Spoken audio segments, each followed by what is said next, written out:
Cassie needs to rent a Karen, and she might not have to look too far. Yes, you know how that rent-a-cop is a thing? I want to rent a Karen, and there is someone inside the house who I think is a burgeoning Karen who can help me out here, and that would be Abby.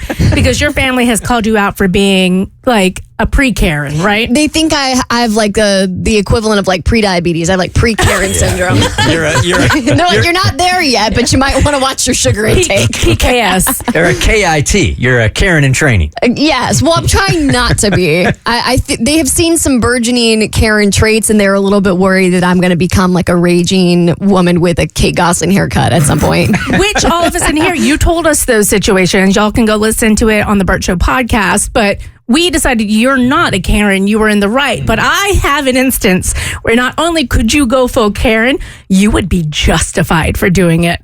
Stay with me. It's going to get a little bit dark here. I'm not sad. I'm peeved. Everything is fine. I'm going to let you know that up front. Everything is fine. It's gravy now. Sort it out. But my mom passed a couple of weeks ago.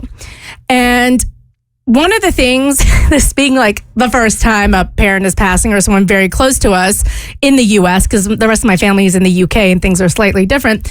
She passed. She wanted to be cremated. We cremated her. And then we were like, oh, we don't have an urn. We need somewhere to put her. And the guy who ran the funeral home was so nice. He's like, we've got some you can choose from. They're a few $100s, though. You might as well just order one online and save some money. We'll take good care of your mom until you get it. And I was a little confused, like they gave you a sandwich bag or something. No. They kept her there, right? Okay. So me being a dummy, I was like, I'll take the baggie and I'll like, I assume that's where they keep her and I'll put it in the urn. And like the looks of horror on my dad and sister's faces, I'm like, or you can keep her. That's fine. Have you seen how expensive those things are? Urns? Yeah. Yes, they can be like $500 or $600. My dad is like in a cardboard box. Oh my God. And I wasn't going to pay it, man. I'm like, no way. Dude, you and my grandma would get along great. When my grandpa died, she's like, can't we just put him in a cardboard box? That's really like he's what they going to be gave me. burned anyway. Yeah. And I still paid like $150 just for like that little cardboard cylinder he's in. Man, put me in a Stanley Cup Cola today. We'll make sure it gets engraved. We'll do an engraved Yeti for you. Thank you. So now I'm like, well, this is going to be my mom's resting place until we scatter her ashes. So I want it to be nice. So I'm looking at all these beautiful urns online and none of them feel quite right. And I'm sitting here, I'm like, I feel like I should have had this conversation with her, but that's an awkward conversation to be like, hey, can you choose your own death vessel so I don't have to? And finally I find one.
Bert Show.